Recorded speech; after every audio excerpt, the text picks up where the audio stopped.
નમસ્કાર મિત્રો, આજે સીધું ને સટમાં આપણી સાથે પ્રોફેસર ડોક્ટર શાહ જોડાયા છે અને એ આમ તો આર્થિક બાબતોના નિષ્ણાત છે, અર્થશાસ્ત્ર ભણાવતા રહ્યા છે અને આમ તો પત્રકાર પણ રહ્યા છે. ફિનાન્શિયલ એક્સપ્રેસમાં હેમંતભાઈ કામ કરતા રહ્યા છે, એટલે બહુમુખી પ્રતિભા છે. નિવૃત્તિ પછી પણ પ્રવૃત્ત છે અને ગોદી મીડિયાના ભાગ નથી. એ તથ્યો સાથે વાત કરે છે, સાચી વાત કરે છે, ટકોરાબંધ વાત કરે છે અને દેશભરમાં એ આર્થિક બાબતો અને ગાંધીયન ઇકોનોમિક્સ અને ગાંધીયન ઇશ્યુઝ પર ભાષણો આપવા માટે ખૂબ જાણીતા છે. બહુ જાણીતા લેખક પણ છે. એમના પુસ્તકો માત્ર અર્થશાસ્ત્ર ઉપરના નથી, બંધારણ એ એમનો રસનો વિષય છે અને મારા વિદ્યાર્થીઓને એ બંધારણ ભણાવતા પણ રહ્યા છે, અર્થશાસ્ત્ર ભણાવતા પણ રહ્યા છે. એટલે હેમંતભાઈ, આપનું સીધું ને સટમાં સ્વાગત. અને આજે જે વાત કરવાની છે એ માનનીય વડાપ્રધાન નરેન્દ્ર મોદીએ સજીવ ખેતી ઉપર ભાર મૂકવાની વાત કરી છે, સજીવ ખેતી તરફ વળવાની વાત કરી છે. આપણા રાજ્યપાલ આચાર્ય દેવવ્રત એ પણ સજીવ ખેતીની વાતો કરતા રહ્યા છે. ગુજરાત સરકાર પણ કઈ સજીવ ખેતી અથવા પ્રાકૃતિક ખેતી, તમે બંને વચ્ચેનો ભેદ તમે સમજાવજો પાછા. એ છે ને એની પોલિસી પણ નક્કી કરવાની હતી, કંઈક યુનિવર્સિટી પણ નક્કી કરવાની હતી. આપણા રાજ્યપાલ શ્રી તો જ્યાં જ્યાં ગામડે જાય છે ત્યાં રાતવાસો કરે છે અને પાછા ગાય દોવાય બેસી જાય છે. ફોટો સેશન સારા થાય છે એમના. પણ માનનીય વડાપ્રધાને જે કહ્યું છે કે સજીવ ખેતી, પ્રાકૃતિક ખેતી તરફ પાછા વળવાનું છે, તો પછી આપણી પરિસ્થિતિ શ્રીલંકા જેવી ભૂખમરાની સ્થિતિ આવીને ઊભી રહે એવા તો સંજોગો નહીં નિર્માણ થાય ને. આપણને અત્યારે ચિંતા છે, કારણ કે PL 480 જે અમેરિકામાં પશુઓ જે ઘઉં ખાતા હતા અથવા તો વધારે ઉત્પાદન થાય ત્યારે દરિયામાં ફેંકી દેવાતા હતા, એ ઘઉં જ્યારે આપણી પાસે અનાજની તંગી હતી ત્યારે PL 480 હેઠળ આપણને મળતા હતા. અને એના પછી હરિયાળી ક્રાંતિ આપણે ત્યાં થઈ અને હરિયાળી ક્રાંતિ પછી આપણે અનાજ ઉત્પાદનની બાબતમાં સ્વનિર્ભર બન્યા. પણ એ પ્રાકૃતિક ખેતીથી આપણી હરિયાળી ક્રાંતિ થઈ કે કેમ, એવા સવાલો પણ મને ઉગે છે. એટલે હેમંતભાઈ, આપ આ બધી બાબતોના અભ્યાસી છો, એટલે આપ વિગતે એના વિશે વાત કરો એવો અનુરોધ છે. ફરી એકવાર આપનું સીધું ને સટમાં સ્વાગત છે અને આપણા દર્શકોને સમજાવો કે પરિસ્થિતિ શું નિર્માણ થઈ શકે જો આપણે સંપૂર્ણપણે પ્રાકૃતિક ખેતી અથવા સજીવ ખેતી તરફ વળીએ તો ભારતનું શું થાય? શ્રીલંકા જેવી પરિસ્થિતિ નિર્માણ થાય, ભૂખમરા જેવી પરિસ્થિતિ નિર્માણ થાય કે કેમ, એ પણ તમે જણાવો હેમંતભાઈ. આપનો જે સવાલ છે કે ભારતમાં સજીવ ખેતીને અપનાવવાને પરિણામે શ્રીલંકા જેવી પરિસ્થિતિ થશે કે કેમ, મને એમ લાગે છે કે આવી તો કોઈ પરિસ્થિતિ ભારતમાં ઊભી નહીં જાય. એનું કારણ એ છે કે શ્રીલંકામાં રાસાયણિક ખાતરો અને જંતુનાશક દવાઓથી જે ખેતી થતી હતી તેમાંથી અચાનક જ એ બધું જ બંધ કરીને તત્કાળ સજીવ ખેતીનો પ્રયોગ શરૂ કરવામાં આવ્યો. અને એનું પરિણામ એ આવ્યું કે રાસાયણિક ખાતરો અને જંતુનાશક દવાઓથી જે ઉત્પાદન થતું હતું એમાં બહુ જ મોટા પ્રમાણમાં સજીવ ખેતીના પરિણામે ઘટાડો થઈ ગયો. એટલે શ્રીલંકામાં ભારે ભૂખમરા જેવી પરિસ્થિતિ ઊભી થઈ ગઈ. અનાજના અને ખાદ્ય ચીજોના ભાવ ભયંકર વધી ગયા અને શ્રીલંકાએ બહુ મોટા પ્રમાણમાં આયાત કરવાના સંજોગો ઉભા થયા હતા. ભારતમાં એવું નહીં થાય એનું કારણ એ છે કે ભારત સરકારે કંઈ કે કોઈ રાજ્ય સરકારે પણ આવું કશું કર્યું નથી કે તાત્કાલિક રાસાયણિક ખાતરો અને જંતુનાશક દવાઓ બધું બંધ કરી દો. બરાબર, એટલે બધાએ ફરજિયાત સજીવ ખેતી કરવાની એવું કશું થયું નથી. એટલે શ્રીલંકા જેવી પરિસ્થિતિ આપણે ત્યાં ઊભી થાય એવી કોઈ શક્યતાઓ નથી. પણ સજીવ ખેતીનો જે નારો છે એ ઘણા લાંબા સમયથી ભારતમાં અપનાવવામાં આવતો રહ્યો છે. બહુ ધીમે ધીમે ધીમે ધીમે એમાં વધારો થતો ગયો છે સજીવ ખેતીના પ્રમાણમાં, એના ઉત્પાદનમાં, અને સાથે સાથે એમ પણ કહી શકાય કે એને વિશેની જાગૃતિ પણ વધી છે. એમાં કોઈ શંકાને સ્થાન નથી. પણ એક વાત ધ્યાનમાં રાખવા જેવી છે, અને તે એ છે કે સજીવ ખેતી વિશે સરકારો આપણે ત્યાં એટલી ચિંતિત નથી જેટલા સામાન્ય લોકો ચિંતિત છે અથવા ખેડૂતો ચિંતિત છે. એટલે ખેડૂતોએ પોતે સજીવ ખેતી અપનાવવાની અથવા તો પ્રાકૃતિક ખેતી અપનાવવાની શરૂઆત કરી. પછી સરકારને ધ્યાનમાં આવ્યું કે ના, આવું કંઈક કરવું જોઈએ. એટલે એને વિશેની જોગવાઈઓ થોડી ઘણી સરકારે કરેલી છે. પણ અત્યારે જે મુદ્દો છે તે આ છે કે નરેન્દ્ર મોદીએ એમ કહ્યું કે બધા સજીવ ખેતી અપનાવો. હવે આમાં એવું છે કે સજીવ ખેતી અપનાવવાનું કઈ બહુ આસાન છે એવું નથી.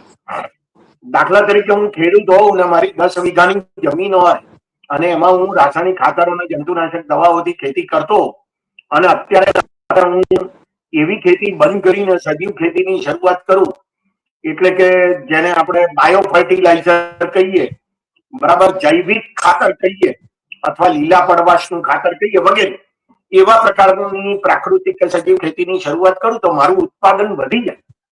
એવું ના બને. ખરેખર તો ઉત્પાદન ઘટી જાય.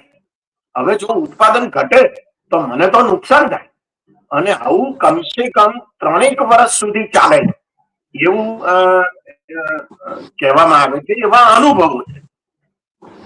તો મને આ 3 વર્ષ સુધી જે નુકસાન થાય એનું શું? એટલે નરેન્દ્ર મોદીએ બોલી તો નાખ્યું કે તમે રાસાયણિક ખાતરો વાપરવાનું બંધ કરો અને સજીવ ખેતી કરો, પણ મને જે નુકસાન થશે ઉત્પાદનમાં અને એને પરિણામે મારી આવકમાં, એની તો કોઈ જોગવાઈ નરેન્દ્ર મોદીએ કરી જ નથી. તો પણ કયો ખેડૂત એ અપનાવવા તૈયાર થાય? આ એક મહત્વનો મુદ્દો છે. ખેડૂતની પોતાની ઈચ્છા હોય તો પણ એ 3 વર્ષ સુધી પોતાની આવકમાં સતત નુકસાન સહન કરે અને પછી એની આવકમાં વધારો થાય એની રાહ જુએ, એવું કોણ કરે? આ મને લાગે છે કે બહુ શક્ય નથી. એટલે આ મોડેલ એ રીતે બહુ ઉપયોગી નથી.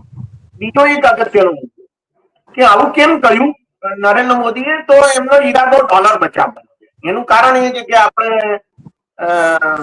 વિદેશોમાંથી રાસાયણિક ખાતરોની આયાત કરીએ છીએ, ખાસ કરીને જેને શું કહેવાય કે ખાતરો અથવા એમોનિયમ ખાતરો કહેવામાં આવે છે, એવા ખાતરોની આપણે આયાત કરીએ છીએ. યુરિયાની આપણે આયાત બહુ ઓછા પ્રમાણમાં કરીએ છીએ. આપણે મોટે ભાગે યુરિયાના ઉત્પાદનની બાબતમાં સ્વાવલંબી છીએ, બરાબર. તો જે ખાતરોની આયાત કરીએ છીએ એ ખાતરોની આયાત ઘટી શકે જો સજીવ ખેતી કરવામાં આવે તો, અને પરિણામે આપણા ડોલર બચે. એવા એક સદઈરાદા સાથે નરેન્દ્ર મોદીએ આ વાત કરી. હવે સવાલ ઉભો એ થાય છે કે જો ખરેખર તમને સજીવ ખેતી ઉપર બહુ પ્રેમ હોય તો આ દેશમાં અત્યારે 14 જેટલા સરકારી અને સહકારી કારખાના છે. એમાં એક તો સૌથી મોટું, જેનું કારખાનું આપણે ત્યાં કલોલ પાસે છે, બરાબર. વર્ષો પહેલા 1970ના દાયકામાં આ કારખાનાનું ઉદઘાટન થયું હતું. મને બરાબર યાદ છે, ઇન્દિરા ગાંધી વડાપ્રધાન તરીકે એનું ઉદઘાટન કરવા આવ્યા હતા, અને એ વખતે આપણા રાજ્યપાલ હતા જાણીતા ગાંધીવાદી નેતા શ્રીમન નારાયણ. તો તમારે શું કરવું જોઈએ?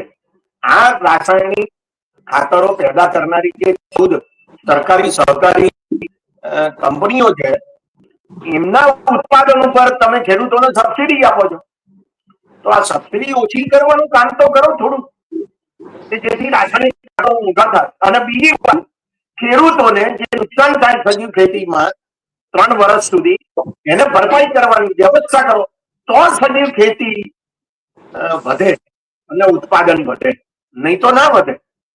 તમે જુઓ અત્યારે રાસાયણિક ખાતર ઉપર ભારત સરકાર કેટલી સબસિડી આપે છે? ગયા વર્ષની સબસિડી 1,67,000 કરોડ રૂપિયાની છે.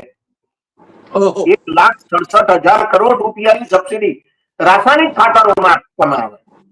હવે એક બાજુ રાસાયણિક ખાતરોમાં સબસિડી આપો છો, બીજી બાજુ તમે સજીવ ખેતીની વાત કરો છો. આ બે એકબીજાથી તદ્દન વિરોધાભાસી બાબત છે. બરાબર? તો તમે એવું કરો ને કે આ સબસિડી બંધ કરો. ના, એવું તો ખેડૂતો મત નહીં આપે, ખેડૂતો આંદોલન કરશે, તોફાનો કરશે, હડતાળ પાડશે, વગેરે વગેરે વગેરે. એટલે એવું કરી શકાય એમ છે નહીં. 1961-66 ની આપણી જે ત્રીજી પંચવર્ષીય યોજના હતી ત્યારે આપણે હરિયાળી ક્રાંતિની શરૂઆત કરી. બરાબર? એ વખતે આપણા કૃષિ પ્રધાન શ્રી સુબ્રમણ્યમ અને એમના નેતૃત્વ હેઠળ હરિયાળી ક્રાંતિની શરૂઆત થયેલી. જવાહરલાલ નહેરુનો જમાનો, હા સાહેબ, 1961 ની ત્રીજી પંચવર્ષીય યોજના. અને એને પરિણામે 1960 નો દાયકો, 70 નો દાયકો, એમાં આપણે હરિયાળી ક્રાંતિ માટે બહુ જ પ્રયત્નો કર્યા. અને હરિયાળી ક્રાંતિનું એક મહત્વનું અંગ એટલે રાસાયણિક ખાતર અને જંતુનાશક દવાઓ, કે જેને પરિણામે 1980 આવતા તો આપણે અનાજની બાબતમાં એટલે ખાસ કરીને ઘઉં અને ચોખાના ઉત્પાદનની બાબતમાં સ્વાવલંબી થઈ ગયા. અનેક અર્થશાસ્ત્રીઓ અને વૈજ્ઞાનિકો એવું કહે છે કે જો આપણે હરિયાળી ક્રાંતિની શરૂઆત ના કરી હોત અને રાસાયણિક ખાતરો, જંતુનાશક દવાઓનો ઉપયોગ કરીને, નવી જાતના બિયારણનો ઉપયોગ કરીને આપણે ઉત્પાદન વધાર્યું ના હોત તો આપણી દશા બહુ ભૂંડી થઈ જાય. 1950 ના દાયકામાં તમે જેનો ઉલ્લેખ કર્યો, PL-80 નામની જે એક નિયમ હતો, કાયદો હતો અમેરિકાનો, એના હેઠળ એ આપણને ઘઉં વેચતું હતું. બરાબર? અને એ ઘઉં આપણે ખાતા હતા. એવું કહેવામાં આવે છે કે અમેરિકા એના કૂતરાને ના ખવડાવે અથવા એટલાન્ટિક મહાસાગરમાં ડૂબાડી દે એવા ઘઉં આપણને વેચતું હતું ને એ આપણે મજબૂરીથી ખાતા હતા, કારણ કે આપણે એટલા પ્રમાણમાં ઉત્પાદન થતું નહોતું. બરાબર? પણ આપણે 1980 આવતા તો સ્વાવલંબી બન્યા હોઈએ તો એ રાસાયણિક ખાતર અને જંતુનાશક દવાઓ પણ પ્રતાપ છે એમ કહી શકાય. એમાં કોઈ સ્થાન નથી. અત્યારે પણ આપણે ઘઉંની નિકાસ પણ ઘણી વાર કરીએ છીએ, ચોખાની પણ ઘણી વાર નિકાસ કરીએ છીએ. દુનિયામાં આપણે અનેક વાર છેલ્લા 25 વર્ષમાં અનેક વખત, આપણે 25 નહીં 35 વર્ષમાં અનેક વાર ચોખાની નિકાસ કરનારા, સૌથી વધુ નિકાસ કરનારા દેશ આપણે બન્યા છીએ. એ કયા કારણસર બન્યા? એ આપણે હરિયાળી ક્રાંતિને પરિણામે બન્યા છીએ, એમાં કોઈ શંકા નથી. એટલે સજીવ ખેતી એ બહુ બાબત છે, એમાં કોઈ શંકા સ્થાન નથી. પણ સાથે સાથે એને માટે જે વ્યવસ્થા કરવી જોઈએ એ વ્યવસ્થા તો થતી નથી. તમને બહુ ઇન્ટરેસ્ટિંગ આંકડો કહું સાહેબ. આ જુઓ તમે, સજીવ ખેતી વિશે સરકાર કેટલી ચિંતિત છે. ભારત સરકારનું બજેટ કેટલું છે સાહેબ? અત્યારે 50 લાખ કરોડ રૂપિયા, એનાથી પણ વધારે. બરાબર? લગભગ 54 લાખ કરોડ. કરેક્ટ? એમાં ખેતીના વિકાસના માટે 11,000 કરોડ રૂપિયા ફાળવ્યા. રાઈટ? એમાં સજીવ ખેતી માટે કેટલા પૈસા? 750 કરોડ રૂપિયા. હવે 750 કરોડ રૂપિયામાં સજીવ ખેતીનો વિકાસ કેવી રીતે થાય મને એ નથી સમજાતું. હવે તમને બીજો આંકડો આપું. સરકારે એવું કહ્યું છે, આ નાણાં પ્રધાન નિર્મલા સીતારામને એમના ભાષણમાં કહ્યું છે, એમાં એમણે એવું કહ્યું છે કે 750 કરોડ રૂપિયા એ આ ઓર્ગેનિક ફાર્મિંગનું જે મિશન છે, નેશનલ મિશન, એને માટે છે. અને એનાથી 1 કરોડ ખેડૂતોને અમે સજીવ ખેતી તરફ વાળીશું. 750 કરોડ રૂપિયા અને 1 કરોડ ખેડૂતો એટલે એક ખેડૂતના 750 રૂપિયા થયા.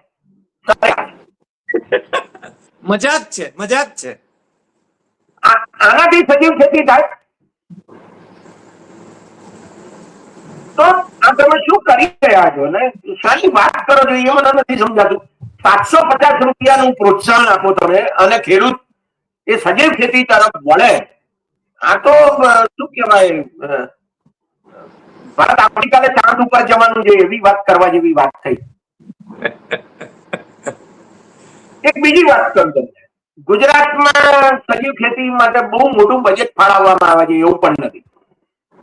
મને બરાબર યાદ છે, આપણા નાના પ્રધાન નીતિન પટેલ હતા ત્યારે એમણે ગાય આધારિત પ્રાકૃતિક ખેતી માટે બજેટ ફાળવ્યું. એ બજેટ કેટલું હતું? 250 કરોડ રૂપિયા જેટલું. ગુજરાતમાં ખેડૂતો કેટલા? ખેડૂતોની સંખ્યા 53 લાખ. 53 લાખ ખેડૂતોને 250 કરોડ રૂપિયાનું બજેટ, ગાય આધારિત પ્રાકૃતિક ખેતી. એમાં પાછા બે શબ્દો છે, ગાય આધારિત પ્રાકૃતિક ખેતી. બરાબર. હવે આ રકમ શું સજીવ ખેતી માટે પૂરતી ગણાય? ગુજરાત સરકારે એમણે બજેટમાં એવું એકવાર જાહેર કર્યું કે આપણે પ્રાકૃતિક ખેતી વિજ્ઞાન યુનિવર્સિટીની સ્થાપના કરી છે. નેચરલ ફાર્મિંગ સાયન્સ યુનિવર્સિટી, આવી એમણે જાહેરાત કરી. ક્યારે કરી જાહેરાત? 2022માં, અરે 2017-18 બજેટમાં. આપણે ક્યારે કરી ખબર છે સાહેબ? તમે બજેટમાં જાહેરાત કરો છો એ વર્ષમાં એ સ્થપાતી નથી. 4 વર્ષ પછી 2022માં યુનિવર્સિટીની સ્થાપના થઈ, હાલોલ પાસે, સુલતાનપુરા ગામ પાસે. તો એનો અર્થ એ થયો કે ખેતીની બાબતમાં સરકાર બહુ ગંભીર છે એવું મને લાગતું નથી. આ આંકડા આવું છે. વચ્ચે વચ્ચે એક બીજો સવાલ પણ કરી લઉં હેમંતભાઈ, જી વચ્ચે એક સવાલ કરી લઉં. જી ગુજરાતમાં ગુજરાત સરકારની કોઈ કૃષિ નીતિ છે ખરી? જો ગુજરાતની સરકારની પોતાની કૃષિ નીતિ ઘણા વખત પહેલા બહાર થઈ હતી, પણ પછી એમાં કોઈ ફેરફાર થયો નથી. ભારત સરકારે જે નીતિ બહાર પાડી હતી એ ક્યારે બહાર પાડી? અટલ બિહારી વાજપેયીની સરકારે. એ પછી કોઈ નવી કૃષિ નીતિ આવી નથી. તો મારો કહેવાનો મુદ્દો એ છે કે ખેતી પ્રત્યે, ખેડૂતો પ્રત્યે, ખેતી પ્રત્યે સરકાર કેટલી ગંભીર છે એ આના ઉપરથી આપણને દેખાઈ આવે છે. મૂળ મુદ્દો એ છે કે 2047માં તમે વિકસિત ભારત ની વાતો કરો, બરાબર? એટલે આ વાત કરનાર પોતે એ વખતે જીવતા હશે એવું એમણે માની લીધું. એટલે 2047 આશીર્વાદ આપીએ કે જીવતા હોય. ના, ચોક્કસ તમે પણ જીવતા હો ને હું પણ છું છું. કારણ કે મારે પણ આઝાદીની શતાબ્દી જોવી છે, બરાબર? પણ સવાલ એ છે કે સજીવ ખેતી માટેની કોઈ લાંબા ગાળાની યોજના છે ખરી સરકારની? નથી. આને અંગેનું કોઈ પ્લાનિંગ કરવામાં આવ્યું છે? નથી કર્યું. નીતિ આયોગે આને વિશે કોઈ યોજના બનાવી છે? નથી બનાવી. બરાબર. એનો અર્થ એવો થયો કે તમે જંતુનાશક દવાઓને, રાસાયણિક ખાતરોની વપરાશ ઘટાડી જે ખેડૂતો સજીવ ખેતી તરફ વળવા માંગતા હોય એમને માટે તમે શું વિચાર્યું છે એ તો કહો. એવું તો કશું આપણને દેખાતું નથી. તો જાતે નુકસાન દેખીને કોઈ સજીવ ખેતીનો ધંધો કરે એવી કોઈ શક્યતાઓ અત્યારે આપણને દેખાતી નથી. અને એનું પરિણામ દુનિયામાં સજીવ ખેતી કરનારા કેટલા અને ભારતમાં કરનારા કેટલા? એમ કહેવામાં આવે છે કે દુનિયામાં સજીવ ખેતી કરનારા જે દેશો છે એમાં ભારતનો નંબર 9મો છે, બરાબર? અને ભારતમાં ખેડૂતોની સંખ્યા વધારે છે એટલે સ્વાભાવિક રીતે જ પહેલો નંબર છે ખેડૂતોની સંખ્યાની બાબતમાં. પણ ઉત્પાદનની બાબતમાં તો આપણો 9મો નંબર છે. પેપરની સાઈઝની બાબતમાં પણ આપણો નંબર 9મો છે.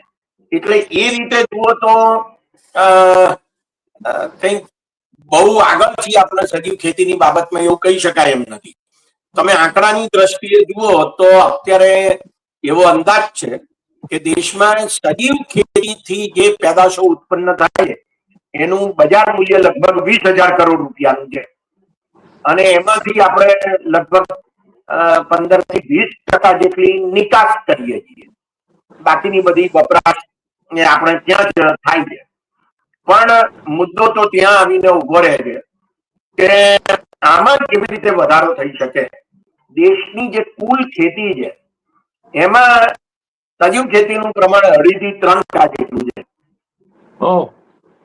આનાથી વધારે નથી. લગભગ 45 લાખ હેક્ટર જેટલી જમીનમાં આ ખેતી થાય છે એવું 2023-24 નો આંકડો બતાવે છે. અને દેશમાં 15 કરોડ જેટલા ખેડૂતો છે, એમાંથી લગભગ 50 લાખ જેટલા ખેડૂતો સજીવ ખેતી કરે. એટલે 15 કરોડ માંથી 50 લાખ છે. હવે નરેન્દ્ર મોદીના કહેવાથી આ આંકડામાં વધારો થાય કે જે નેચરલ છેલ્લા કેટલા સુધી વધારો થયો છે એ થતો રહે. તો એમાં નરેન્દ્ર મોદીના કહેવાથી, એમની સલાહથી ખેડૂતોએ સજીવ ખેતી કરવાનું શરૂ કર્યું એવું કેવી રીતે કહી શકાય? પણ એની ખબર પણ આપણને અત્યારે તો નહીં પડે. 2-4 વર્ષ જાય પછી આંકડા આવે ત્યારે ખબર પડે કે ખરેખર સજીવ ખેતી કરનારા ખેડૂતોની સંખ્યામાં કેટલો વધારો થયો. આપણે એ જાણીએ છીએ કે 2016માં એની પ્રોસેસ તો ઘણા વર્ષો પહેલા શરૂ થઈ ગઈ હતી, પણ સિક્કિમ એ ભારતનું સૌથી અગ્રણી ઓર્ગેનિક ખેતી સજીવ ખેતી કરનાર રાજ્ય છે. પણ એ સિવાય જે રાજ્યો છે એમાં મધ્યપ્રદેશ સૌથી આગળ છે, પછી મહારાષ્ટ્ર, પછી ગુજરાત અને પછી રાજસ્થાનનો નંબર આવે છે. એ પછી બાકીના જે રાજ્યો છે એમાં તો બહુ ઓછા પ્રમાણમાં સજીવ ખેતી થાય છે. એટલે જો સજીવ ખેતીનું ઉત્પાદન જે અત્યારે લગભગ 50 લાખ ટન જેટલું હોવાનો અંદાજ છે, એ 100 લાખ 200 લાખ ટન જેટલું થાય બહુ નજીકના ભવિષ્યમાં, તો કદાચ એવું કહી શકાય કે નરેન્દ્ર મોદીની સલાહ એ ખેડૂતોએ માની અને સરકાર એને માટે પ્રયત્ન કરે તો જ એ થાય. સરકાર પોતે સબસિડી આપે તો થાય એવું મને તો લાગે છે. એટલે તમે જેમ કહ્યું એમ કે યુરિયા ઉપર, જેના યુરિયાની બેગો ઉપર નરેન્દ્ર મોદી પોતાની તસવીર છપાવે છે, એ યુરિયા ઉપર એ સબસિડી આપે છે ભરપૂર, પણ સજીવ ખેતી માટેના ખાતરો ઉપર સબસિડી નથી આપતા. એનો અર્થ એવો જ થયો ને? જો તમે એના સજીવ ખેતીની જે પેદાશો છે એના માર્કેટિંગના તો ઘણા મોટા સવાલો છે, બરાબર? અને અત્યારે તો હેમંતભાઈ કોઈ પણ માણસ કઈ પણ પોતાને છે ને એ ઓર્ગેનિક પ્રોડક્ટ તરીકે જ ભેરવી દે છે. ના, એના સર્ટિફિકેશનના પ્રયાસો થયા છે અને ખાસા સફળ પણ થયા છે. સરકારે એના પ્રમાણન પ્રયત્નો પણ કરેલા છે, એની સંસ્થાની સ્થાપના કરવામાં આવી છે. એ બધું ખરું, પણ સવાલ તો એ થાય છે કે વસ્તુઓ મોંઘી હોય છે. હું સામાન્ય ઘઉં લેવા જઉં અને સજીવ ખેતીના ઘઉં લેવા જઉં તો એ બે વચ્ચે તફાવત. હું સામાન્ય શાકભાજી ખરીદવા જઉં અને સજીવ ખેતીના શાકભાજી ખરીદવા જઉં તો એ બે વચ્ચે મોટો તફાવત. સજીવ ખેતીની ચીજો મોંઘી, બરાબર? તો સવાલ ત્યાં એવું ઉભો રહે કે સામાન્ય જે ગ્રાહક છે એને તો ખાવા જોઈએ છે, એ શું કરવા મોંઘું ખરીદે, બરાબર? તો જ્યાં સુધી સબસિડી આપીને સરકાર સજીવ ખેતીને ટેકો ન આપે અને પેલી સામાન્ય ચીજો જેટલા જ ભાવ એના ન થાય ત્યાં સુધી સજીવ ખેતીને કોઈ વેગ મળવાનો નથી. આ વાત નક્કી. બરોબર. આ છે ને સીધી સાદી વાત છે સાહેબ, કે મિલનું કાપડ અને ખાદીનું કાપડ. ખાદીનું કાપડ બહુ સારું, બહુ લોકોને રોજગારી મળે, બહુ સામાન્ય માણસોને આવક મળે, બરાબર? પણ હું ખાદી ભંડારમાં ખાદી ખરીદવા જઉં, એ ખાદીનું શર્ટ અને બહાર રસ્તા ઉપર મળતું ખાદીનું શર્ટ કે દુકાનમાં મળતું ખાદીનું શર્ટ એ એના કરતા અડધું સસ્તું હોય તો સામાન્ય માણસ કઈ ખાદી ખરીદે? એ ખરીદે જ નહીં ખાદી, એ તો સામાન્ય કોટન શર્ટ ખરીદે. સાચી વાત કે જે 200, 300, 400 રૂપિયામાં મળતું હોય ખાદીનું શર્ટ તમને 800 રૂપિયામાં મળતું હોય તો કોણ ખરીદે? એટલે એનો અર્થ એ થયો કે ખાદી એ શું કહેવાય, ધનવાન લોકોનું વસ્ત્ર થઈ ગયું. સરકાર એને સબસિડી આપે છે તો પણ ધનવાન લોકોનું વસ્ત્ર છે અને એટલા માટે જ ખાદીના બજારમાં વિસ્તરણ થતું નથી. આ એક હકીકત છે, બરાબર? આવું જ સજીવ ખેતીનું છે. એ વાત મને લાગે છે કે આપણે ધ્યાનમાં રાખવી જોઈએ, કારણ કે તો જ આપણને ખ્યાલ આવે કે બજાર એ શું છે. બજાર તો ભાવ જુએ છે, ગ્રાહકો તો ભાવ જુએ, બરાબર. એટલે એ ભાવ, અને સામાન્ય માણસો તો ભાવ જ જુએ. એને કઈ સજીવ ખેતી પ્રત્યે પ્રેમ થઈ જાય અને માટે મોંઘી ચીજ ખરીદે, આવું ના બને. ક્યાંય દુનિયામાં ક્યાંય નથી બનતું. માત્ર ભારતની વાત નથી કરતો, યુરોપ અમેરિકામાં, યુરોપ મેં જોયું છે એટલે તમને કહું છું કે ત્યાં આગળ સજીવ ખેતીની ચીજો, શાકભાજી વગેરે ખાવાની ચીજો અને અન્ય ચીજો એમ બે બતાવવામાં આવેલી હોય, લખેલું હોય, પણ એના પેલાના ભાવ વધારે હોય સજીવ ખેતીની ચીજોના. તો સવાલ ઉભો એ થાય છે કે સામાન્ય માણસો ખરીદે કે ના ખરીદે.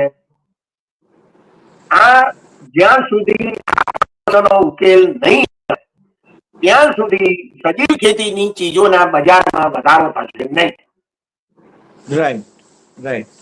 પણ તમે બહુ સારી રીતે સમજાવ્યું કે મને લાગે છે કે સજીવ ખેતીને પ્રોત્સાહન આપવું હોય તો પહેલા તો સરકારે પોતાની નીતિઓમાં પરિવર્તન લાવવાની જરૂર છે, એને પ્રોત્સાહન આપવાની જરૂર છે, કારણ કે ખોટનો ધંધો તો ખેડૂત કરવાનો નથી.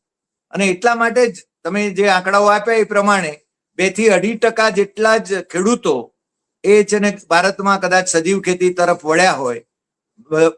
સામૂહિક રીતે એમને વાળવા એ મને લાગે છે સરકારે પોતાની નીતિઓ બદલવી પડે, અને એ રીતે પ્રોત્સાહન એને આપવું હોય તો એની નીતિ એ રીતે ઘડવી પડે.